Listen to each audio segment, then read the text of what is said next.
ஹரே கிருஷ்ண கிருஷ்ண கிருஷ்ண ஹரே ஹரே, ஹரே ராமா ராமா ராமா ஹரே ஹரே. குட்டி கதைகள் 1085.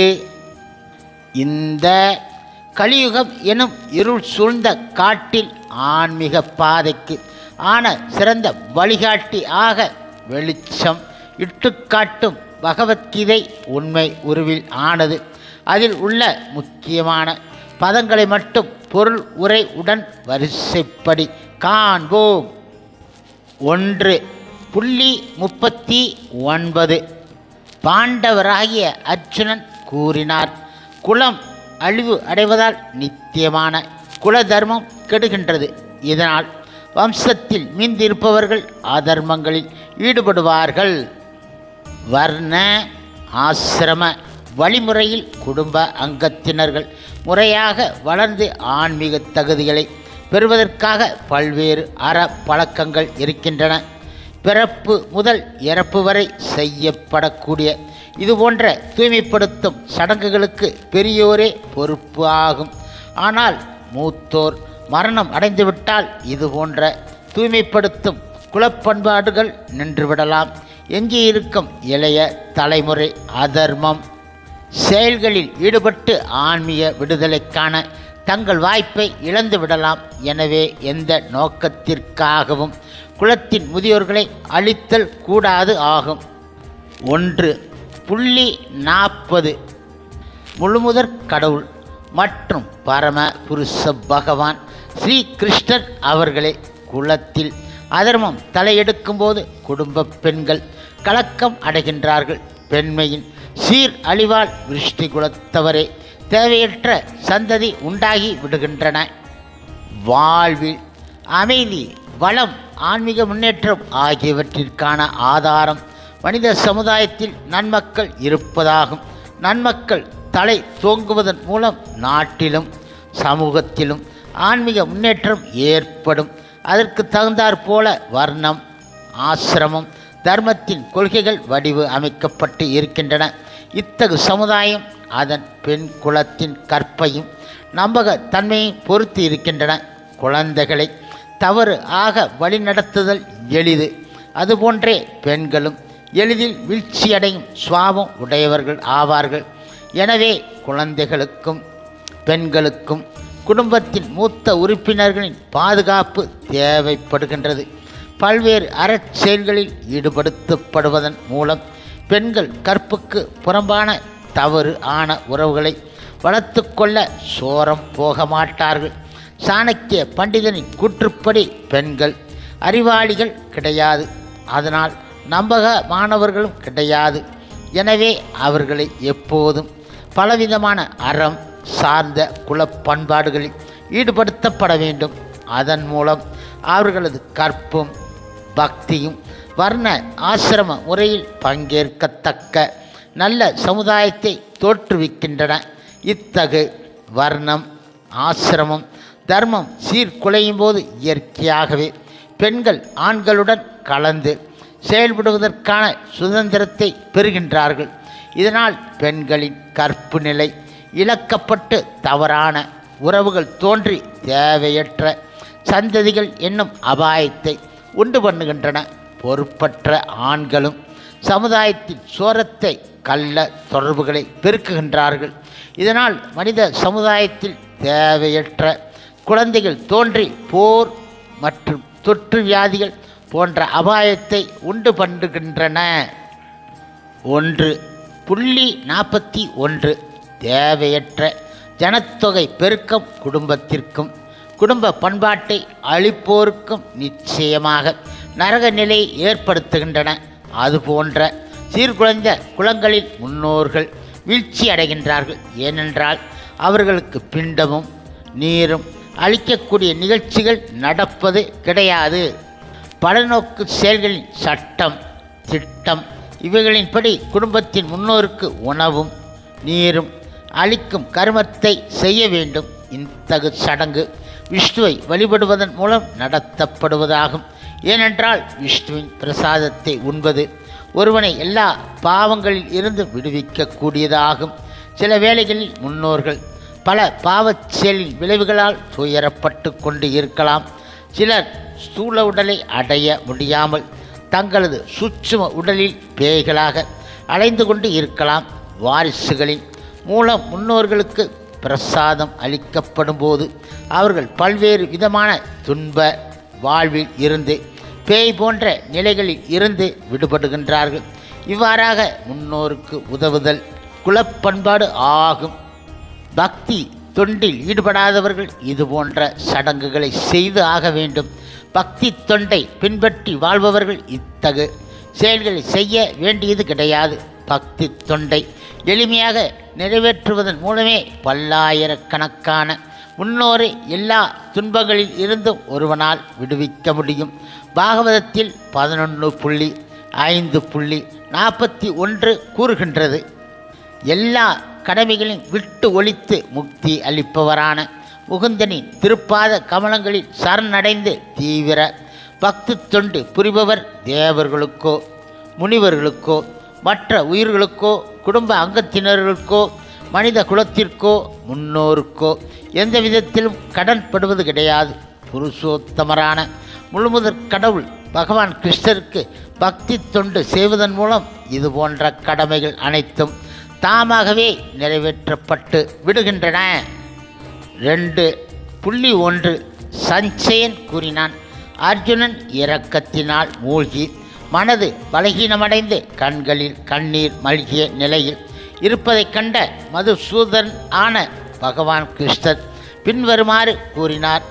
பௌதிகமான இரக்கம், கவலை, கண்ணீர் ஆகியவை தன்னை ஆத்மாவை பற்றிய உண்மையை அறியாததன் அறிகுறிகளாகும்.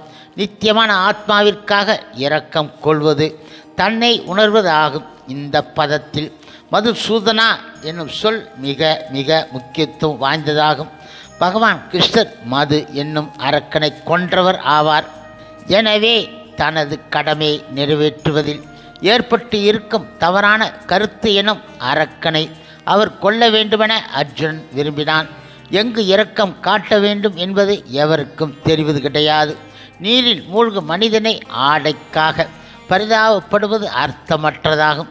அறியாமை கடலில் விழுந்த மனிதனின் வெளிப்புற உடையை சூழ உடலை காப்பதால் மட்டும் அந்த மனிதனை காப்பாற்றிவிட முடியாது. இதை தெரிந்து கொள்ளாமல் வெளிப்புற ஆடைக்காக கவலைப்படுபவன் சூத்திரன், அதாவது தேவையில்லாமல் வருந்துபவன் என அழைக்கப்படுகின்றான். அர்ஜுனன் ஒரு சத்திரியன். அவனிடம் இத்தகைய நடத்தை எதிர்பார்க்கப்பட கிடையாது. இருப்பினும் அறியாமையில் உள்ள மனிதனின் கவலையை போக்க பகவான் கிருஷ்ணரால் முடியும். இந்த காரணத்திற்காகத்தான் அவர் பகவத்கீதையை பாடினார். உயர் அதிகாரியான பகவான் ஸ்ரீ கிருஷ்ணரால் விளக்கப்பட்டு இருக்கும் இந்த அத்தியாயம் ஜட உடல், ஆத்மா ஆகியவற்றை பற்றிய பகுத்தறிவை கொண்டு தன் உணர்வு அடையும் முறையை கற்பிக்கின்றது. எந்தவித பலனின் மீதும் பற்றுதல் கொள்ளாமல் தன்னை பற்றிய உண்மையான கருத்தில் நிலை பெற்று இருப்பவனுக்கு இத்தகு தன் உணர்வு சாத்தியம் ஆகும். 2.2 புருஷோத்தமரான முழுமுதற் கடவுள் பகவான் கிருஷ்ணர் கூறினார், எனதருமை அர்ஜுனனே, உன்னிடம் இது போன்ற களங்கங்கள் எங்கிருந்து வந்தன? வாழ்வின் மதிப்பு அறிந்த மனிதனுக்கு இவை தகுதியை அற்றவே ஆகும். இவை மேல் உலகங்களுக்கு கொண்டு செல்வது கிடையாது, அவமானத்தை கொடுக்கின்றன. பகவான் கிருஷ்ணர் என்றாலும் புருஷோத்தமரான முழுமுதற் கடவுள் பகவான் என்றாலும் ஒருவரே. எனவே ஸ்ரீகிருஷ்ணர் கீதை முழுவதும் பகவான் என்று அழைக்கப்படுகின்றார். பகவான் என்பது பூரண உண்மையின் இறுதி நிலையை குறிக்கும். பிரம்மன் அருவமாக எங்கும் நிறைந்திருக்கும் தன்மை. பரமாத்மா எல்லா உயிர்களின் ஹிருதயத்திலும் வசிக்கும் முழுமுதற் கடவுளின் ஒரு ரூபம். பகவான் புருஷோத்தமரான முழுமுதற் கடவுள் ஸ்ரீகிருஷ்ணர் ஆகிய 3 நிலைகளில் பூரண உண்மை உணரப்படுகின்றது. ஸ்ரீமத் பாகவதத்தில் 1.2.11 பூரண உண்மையை பற்றிய இந்த கருத்து பின்வருமாறு கூறப்படுகின்றது. பூரண உண்மை அதனை அறிபவரால் 3 நிலைகளில் உணரப்படுகின்றன. அவை 3ம் ஏறக்குறைய ஒன்று ஆகும்.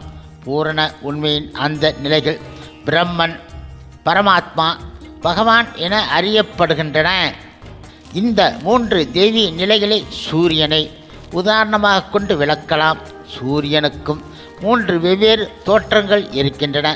சூரிய ஒளி, சூரியனின் நேர்பரப்பு, சூரியனின் கிரகம். சூரிய ஒளியை மட்டும் கற்பவன் ஆரம்ப நிலை மாணவன். சூரியனின் மேற்பரப்பை புரிந்து கொள்பவன் இடைநிலையில் இருக்கின்றான். சூரிய கிரகத்திற்கே செல்லக்கூடியவன் உயர் நிலை சேர்ந்தவன். அகிலமெங்கும் பரவியிருக்கும் சூரிய ஒளி கண்களை பறிக்கும் பிரகாசத்துடன் உருவம் ஏதும் இல்லாமல் விளங்குகின்றது. சூரிய ஒளியின் இத்தகு தன்மையை அறிவதால் திருப்தி அடையும் சாதாரணம் ஆனவனை பூரண உண்மையின் பிரம்மன் நிலையை மட்டும் உணரக்கூடியவரோடு ஒப்பிடலாம். சூரிய வட்டத்தை அறியும் மாணவன் இந்த நிலையில் இருந்து சற்று முன்னேறியவன் ஆவான். அவனை பூரண உண்மையின் பரமாத்மா தோற்றத்தை அறிபவன் உடன் ஒப்பிடலாம். சூரிய கிரகத்தின் கிருதயத்துக்குள் நுழையக்கூடிய மாணவனை பூரண உண்மையின் உன்னத நிலையான வியக்தித்துவை உணர்பவருக்கு ஒப்பிடலாம். எனவே பூரண உண்மையை அறிவதில் ஈடுபட்டு இருக்கும் அனைத்து மாணவர்கள் ஒரே விஷயத்தை அறிய முயல்கின்றார்கள் என்ற போதிலும் அந்த பூரண உண்மையின் பகவான் நிலையை உணரக்கூடிய பக்தர்களே அனைத்து ஆன்மீகவாதிகளிலும் உயர்ந்தவர் ஆவார். சூரிய ஒளி, சூரிய வட்டம், சூரிய கிரகத்தின் உட்செயல்கள் ஆகியவை ஒன்றை ஒன்று பிரிக்க முடியாதவை. இருப்பினும் இந்த 3 வெவ்வேறு தன்மையினை உணரும் மாணவர்கள் சமநிலையில் இருப்பவர்கள் கிடையாது. பகவான் எனும் சமஸ்கிருத சொல் வியாசதேவரின் தந்தையும் அங்கீகாரம் பெற்றவருமான பராசர முனிவரால் விளக்கப்பட்டு இருக்கின்றது. செல்வம், புகழ், பலம், அழகு, அறிவு மற்றும் தியாகம் இவற்றை முழுமையாக உடைய பரமபுருஷ பகவான் கிருஷ்ணர் என்று அழைக்கப்படுகின்றார். செல்வம், புகழ், பலம், அழகு, அறிவு மற்றும் தியாகம் ஆகியவற்றை அதிகமாக உடைய நபர்கள் பலர் இந்த உலகில் இருக்கின்றார்கள். ஆனால் எவருமே அனைத்து செல்வம், அனைத்து பலம் என அனைத்து உடையவராக தன்னை கூறிக்கொள்ள முடியாது. பகவான் கிருஷ்ணர் மட்டுமே இவ்வாறு பிரகடனம் செய்ய முடியும். ஏனென்றால் அவரே பரமபுருஷ பகவான். பிரம்மா, சிவபெருமான் அல்லது நாராயணர் உட்பட எந்த உயிர்வாழ் இடமும் கிருஷ்ணரிடம் இருப்பதைப் போன்ற முழுமையான ஐஸ்வர்யங்கள் கிடையாது ஆகும். எனவே பிரம்ம சமிதியில் பிரம்மதேவர் பகவான் கிருஷ்ணரை ஆதி புருஷராக முழுமுதற் கடவுளாக முடிவு செய்து இருக்கின்றார். அவருக்கு இணையாகவோ உயர்வாகவோ எவர் கிடையாது. அவரே கோவிந்தன் என அறியப்படும் ஆதி புருஷர் பகவான். மேலும் அவரே எல்லா காரணங்களுக்கும் உன்னத காரணம் ஆவார். ஈஸ்வரா, பரம கிருஷ்ணா, சச்சித் ஆனந்த விக்கிரகா, அநாதிர் ஆதிர் கோவிந்தா, சர்வ காரண காரணம். பகவான் கிருஷ்ணரின் குணங்களை உடைய நபர்கள் பலர் இருக்கின்றார்கள். ஆனால் எவராலும் மிஞ்ச முடியாதவரான கிருஷ்ணரே அவர்களில் உயர்ந்தவர். அவரே பரமபுருஷர். மேலும் அவரது உடல் நித்தியமான அறிவில் நிரம்பிய ஆனந்தம் மயமானதாகும். ஆரம்பம் முடிவும் இல்லாத அந்த கோவிந்தனே எல்லா காரணங்களுக்கும் காரணமாக விளங்குபவர். பிரம்ம சமிதை 5.1 பாகவதத்திலும் பரமபுருஷ பகவானின் பற்பல அவதாரங்களின் பட்டியல் காணப்படுகின்றன. ஆனால் ஸ்ரீ கிருஷ்ணரே முழுமுதற் கடவுளாக வர்ணிக்கப்படுகின்றார். அவர் இடமிருந்தே பற்பல அவதாரங்களும் முழுமுதற் கடவுளின் பல்வேறு ரூபங்களும் வெளி வருகின்றன. இத்துடன் கொடுக்கப்பட்டுள்ள கடவுளின் அவதாரங்கள் பட்டியல்கள் அனைத்தும் முழுமுதற் கடவுளாகிய சுய அம்சங்களின் அம்சங்களோ தான். ஆனால் பகவான் கிருஷ்ணரே புருஷோத்தமரான முழுமுதற் கடவுள் ஆவார்.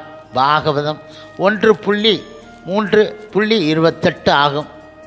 எனவே கிருஷ்ணரே முழுமுதற் கடவுளும் பூரண உண்மையும் ஆவார். அருவ பிரம்மன் மற்றும் பரமாத்மாவிற்கும் அவரே மூலம் ஆவார்.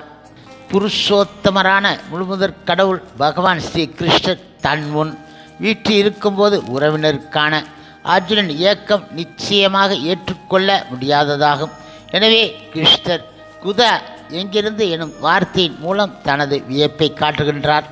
ஆரியர்கள் என்று அறியப்படும் நாகரிகமுடைய மனித குலத்தை சேர்ந்தவர்கள் இடமிருந்து இது போன்ற களங்கங்கள் ஒருபோதும் எதிர்பார்க்கப்படுவது கிடையாது. மனித வாழ்வின் மதிப்பை உணர்ந்து ஆன்மீக தன் உணர்வை அடிப்படையாக கொண்ட நாகரிகத்தை உடையவர்கள் ஆரியர்கள் என்று அழைக்கப்படுகின்றார்கள். பௌதிக கருத்தை அடிப்படையாக கொண்டு வாழ்க்கை நடத்துபவர்களுக்கு வாழ்வின் உண்மையான குறிக்கோள் பூரண உண்மையான விஷ்ணுவை பகவானை உணர்வது என்பது தெரியாது. மேலும் இவர்கள் ஜட உலகின் வெளித்தோற்றங்களால் கவரப்பட்டு இருப்பதால் முக்தி என்றால் என்ன என்பதை அறிவது கிடையாது. பௌதிக பந்தத்தில் இருந்து முக்தி பெறுவதை பற்றிய அறிவு இல்லாதோர் ஆரியர் அல்லாதோர் என்று அழைக்கப்படுகின்றார்கள். அர்ஜுனன் சத்திரியனாக இருந்த போதிலும் போர் செய்ய மறுப்பதன் மூலம் தனக்குரிய கடமைகளில் இருந்து விலகி கொண்டு இருந்தான். இத்தகு கோழைத்தனம் ஆரியர் அல்லாதோர் குறித்தானதென விளக்கப்படுகின்றது. இவ்வாறாக கடமையிலிருந்து விலகுவது ஆன்மீக வாழ்வின் முன்னேற்றத்திற்கு உதவாது மட்டும் கிடையாது, இந்த உலகிலும் புகழ் பெறுவதற்கான வாய்ப்பை தராது. உறவினர்களுக்கான அர்ஜுனன் பெயரளவு இரக்கம் பகவான் கிருஷ்ணரால் அனுமதிக்கப்பட கிடையாது ஆகும். 2.3 பிரிதாவின் மகனே, இது போன்ற இழிவான தளர்ச்சிக்கு இடம் கொடுக்காதே. இது உனக்கு பொருத்தமானது கிடையாது. இது போன்ற அற்புதமான இருதய பலகீனத்தை விட்டுவிட்டு எதிரிகளை தவிக்கச் செய்பவனே எழுவாயாக. அர்ஜுனன் இங்கு பிரிதாவின் மகனே என்று அழைக்கப்படுகின்றான்.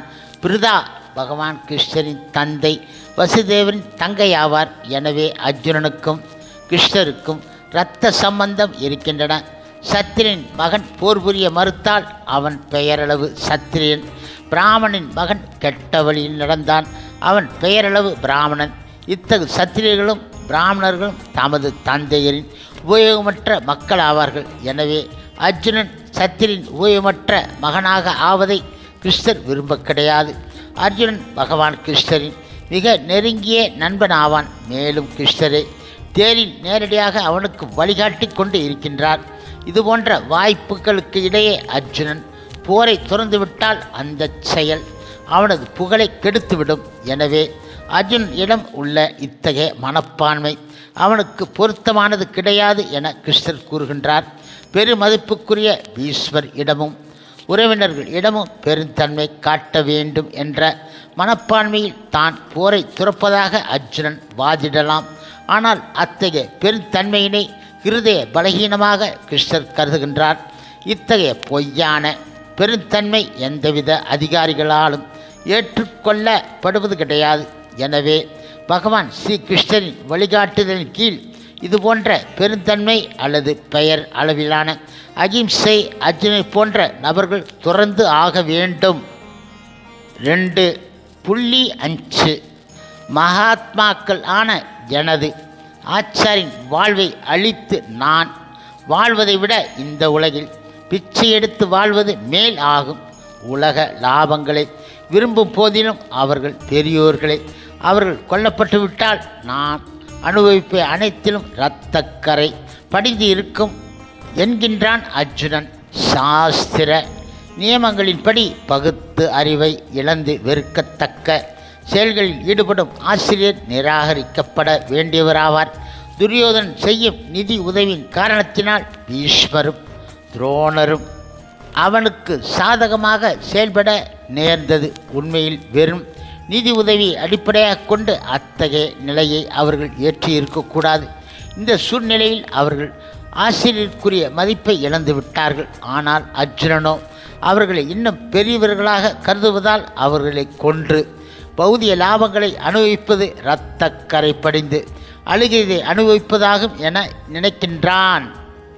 2.15 மனிதரில் சிறந்தோனே அர்ஜுனனே. இன்பம் துன்பம் இவைகளால் பாதிக்கப்படாதவனும் இந்த 2 நிலைகளிலும் தன்னிலை மாறாது இருப்பவனுமே நிச்சயமாக விடுதலைக்கு தகுதி பெற்றவன் ஆகின்றான். ஆன்மீக உணர்வின் முன்னேற்ற நிலைகளை அடைவதில் ஸ்திரமான மன உறுதி உடையவனும் இன்பம் துன்பம் இவைகளின் பலமான தாக்குதலை சமமாக பொறுத்து கொள்ள கூடியவனும் ஆன ஒருவன் முக்திக்கு தகுதி உடையவன் ஆகின்றான். வர்ண ஆசிரம தர்மத்தின் 4வது நிலையான துறவு சந்நியாச நிலை மிக மிக கவனமாக இருக்க வேண்டிய கடினமான நிலையாகும். ஆயினும் தன் வாழ்வை பக்குவப்படுத்திக் கொள்வதில் விருப்பம் உடையவன் எல்லா சிரமங்களுக்கு இடையிலும் நிச்சயமாக சந்நியாசத்தை ஏற்றுக்கொள்கின்றான். இந்த சிரமங்கள் பொதுவாக குடும்ப உறவுகளை துண்டிப்பதாலும் மனைவி மக்களின் உறவை விட்டுவிடுவதாலும் எழக்கூடியவை. ஆனால் இந்த சிரமங்களை பொறுத்து கொள்ள முடிந்துவிட்டால் அவனது ஆன்ம உணர்வு பாதை நிச்சயமாக முழுமை பெறுகின்றது. அதுபோன்று குடும்பத்தினரிடமும் அன்பிற்கு உரித்தானவர்கள் உடனும் போர் புரிதல் கடினமானது என்ற போதிலும் அர்ஜுனன் சத்திரியன் என்ற முறையில் தனது கடமைகளை ஆற்ற வேண்டியவன் ஆகின்றான். அதனை உறுதியுடன் செயலாற்ற முயலும்படி அறிவுறுத்தப்படுகின்றான். பகவான் சைத்தன்யர் தனது 24ஆம் வயதில் சந்நியாசம் ஏற்றுக்கொண்ட போது அவரை நம்பியிருந்த இளம் மனைவியும் முதிர்ந்த தாயையும் கவனிப்பதற்கு யாரும் கிடையாது. இருப்பினும் உயர்ந்த நோக்கத்திற்காக சந்நியாசம் ஏற்றுக்கொண்ட அவர் உயர்ந்த கடமைகளை நிலையாக செயலாற்றினார். இதுவே ஜட பந்தத்தில் இருந்து முக்தி பெறுவதற்கான வழி ஆகும். உண்மையை கண்டவர்கள் நிலை அற்றதற்கு உடலுக்கு நீடிப்பு, நித்தியமானதற்கு ஆத்மாவிற்கு மாற்றம் இல்லை என முடிவு செய்து இருக்கின்றார்கள். இவை இரண்டின் இயற்கையையும் ஆராய்ந்து அவர்கள் இதை தீர்மானித்து இருக்கின்றார்கள் என கூறுகின்றார் கிருஷ்ணர். மாறும் உடலுக்கு நீடிப்பு கிடையாது. நவீன மருத்துவ விஞ்ஞானம் கூட பல்வேறு உயிர் அணுக்களின் செயல்கள் மற்றும் விளைவுகளால் உடல் எப்போதும் மாற்றமடைந்து கொண்டு இருக்கின்றன என்பதை ஏற்றுக்கொள்கின்றது. அம்மாற்றத்தினால் உடலில் வளர்ச்சியும் முதுமையும் ஏற்படுகின்றன. ஆனால் உடல் மற்றும் மனதின் பல்வேறு மாற்றங்களுக்கு இடையிலும் ஆத்மா மாறாமல் நிலையாக இருக்கின்றன. இதுவே ஜடத்திற்கும் ஆன்மீகத்திற்கும் இடையிலான வேறுபாடாகும். உடல் இயற்கையாகவே என்றும் மாறிக்கொண்டு இருக்கின்றது. ஆத்மா இயற்கையாக நித்தியமானது. உண்மையை கண்ட எல்லா வகுப்பினராலும் தர்மவாதிகளாலும் உருவவாதிகளாலும் இந்த முடிவு உறுதி செய்யப்பட்டு இருக்கின்றன. விஷ்ணு புராணத்தில் 2.12.38 விஷ்ணுவும் அவரது இருப்பிடங்களும் சுய ஒளிபெற்ற ஆன்மீக தன்மை உடையவை என கூறப்பட்டு இருக்கின்றன. நிலையானவை நிலையற்றவை என்ற சொற்கள் ஆன்மீகத்தையும் ஜடத்தையும் குறிக்கின்றன. உண்மையை கண்ட அனைவருடைய கருத்தும் இதுதான். அறியாமையின் ஆதிக்கத்தால் மயங்கியிருக்கும் உயிர்வாளிகளுக்கு பகவான் அளிக்கும் அறிவுரையின் தொடக்கம் இது. வந்தனைக்குரியவர் வந்தனை செய்பவர் இவர்களுக்கு இடையிலான நித்திய உறவை மீண்டும் நிலை நிறுத்துவதாகும். புருஷோத்தமரான முழுமுதற் கடவுளுக்கும் அவரது அம்சங்களான உயிர்வாளிகளுக்கும் இடையிலான வேறுபாட்டை உணர்வது அறியாமையை களைவதாகும். தன்னை பற்றி ஆராய்வதாலும் தனக்கும் கடவுளுக்கும் இருக்கும் உறவை முழுமைக்கும் பகுதிக்கும் இடையிலான உறவாக உணர்வதனாலும் பரத்தின் இயற்கையை புரிந்து கொள்ள முடியும். வேதாந்த சூத்திரத்திலும் ஸ்ரீமத் பாகவதத்திலும் தோன்றக்கூடியவை அனைத்திற்கும் மூலம் பரமனே என ஏற்றுக்கொள்ளப்பட்டு இருக்கின்றன. அவ்வாறு தோன்றக்கூடியவை உயர்ந்த இயற்கை தாழ்ந்த இயற்கை என அறியப்படுகின்றன. 7ஆம் அத்தியாயத்தில் வெளிப்படுத்தப்படுவதைப் போன்று உயிர்வாளிகள் உயர்ந்த இயற்கை சேர்ந்தவர்கள். சக்தி உடையவர்க்கும் சக்திமானுக்கும் சக்திக்கும் வேறுபாடு கிடையாது என்ற போதிலும் சக்திமான் உயர்ந்தவராகும். சக்தி அல்லது இயற்கை அவருக்கு கீழ்ப்பட்டதாக ஏற்கப்படுகின்றன. எனவே உயிர்வாளிகள் முழுமுதற் கடவுளுக்கு என்றும் கீழ்ப்பட்டவர் ஆவார்கள். கற்பவர் கற்பிப்பவர்க்கும் சேவகன் தலைவனுக்கும் கீழ்ப்படிவதைப் போன்று இத்தகைய தெளிவான ஞானம் அறியாமையினால் கவரப்பட்ட நிலையில் சாத்தியமற்றதாகும்.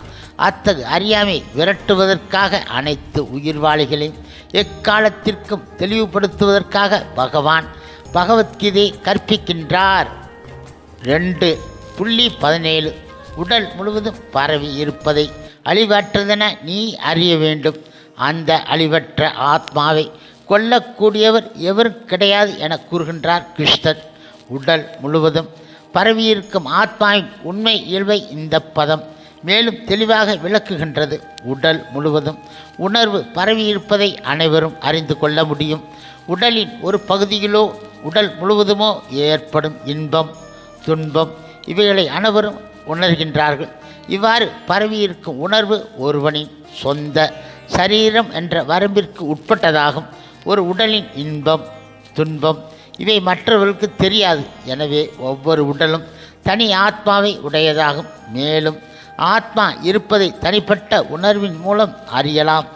ஆத்மாவின் அளவு ஒரு முடியின் 10,000ல் 1 பங்கு என வர்ணிக்கப்படுகின்றன.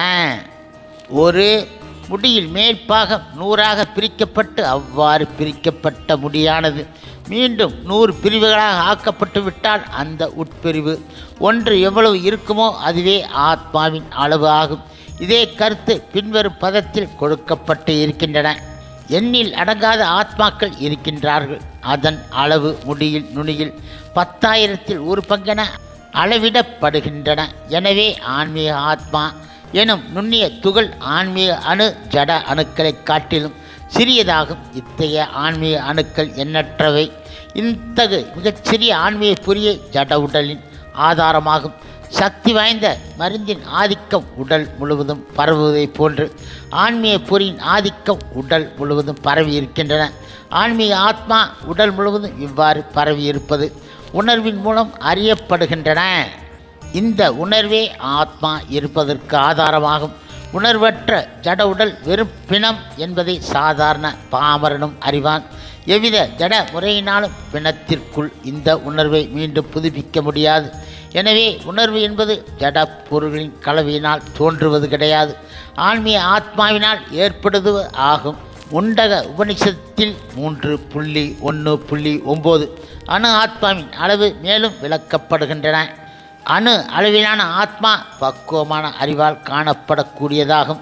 இந்த அணு ஆத்மா 5 விதமான காற்றில் பிராண, அபான, வியான, சமான, உதான மிதந்த வண்ணம் இருதயத்துக்குள் அமைந்து இருக்கின்றன. உடல் பெற்ற ஜீவாத்மாக்களின் உடல் முழுவதும் தனது ஆதிக்கத்தை செலுத்துகின்றது. இந்த 5 வகையான ஜட காற்றுகளின் கலங்கங்கள் இருந்த ஆத்மா தூய்மை அடைந்தவுடன் அதன் ஆதிக்கம் ஆன்மீகம் வெளிப்படுகின்றன. பல்வேறு வகையான ஆசனங்களின் உதவியுடன் ஆத்மாவை சூழ்ந்து இருக்கும் 5 வாயுக்களை கட்டுப்படுத்துவது ஹடயோகமாகும்.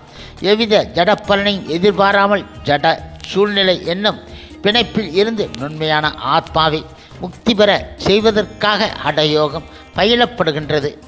ஆன்மீக ஆத்மாவின் நிலை என்ன என்பதை எல்லா வேதங்களும் தெரிவிக்கின்றன. மேலும் அறிவுள்ள எந்த ஒரு மனிதனாலும் இதனை அனுபவபூர்வமாக உணர முடியும். அறிவு இழந்த மனிதனே இந்த ஆத்மாவை எங்கும் நிறைந்த விஷ்ணு தத்துவமாக நினைக்கின்றான். ஆன்மீக ஆத்மாவின் தாக்கம் ஒரு குறிப்பிட்ட சரீரம் முழுவதும் பரவி இருக்கின்றன. ஒவ்வொரு உயிர்வாளியின் ஹிருதயத்திலும் ஆன்மீக ஆத்மா அமைந்து உள்ளதாக முண்டக உபனிஷதம் கூறுகின்றது. இந்த அணு ஆத்மாவின் அளவு ஜட விஞ்ஞானிகளின் ஆய்வு சக்திகளுக்கு எட்டாமல் இருப்பதால் அவர்கள் சிலர் ஆத்மா என்பது கிடையாது என முட்டாள்தனமாக முடிவு செய்கின்றார்கள். தனிப்பட்ட அணு ஆத்மா பரமாத்மாவுடன் இணைந்து இருதயத்தில் நிச்சயமாக இருக்கின்றன.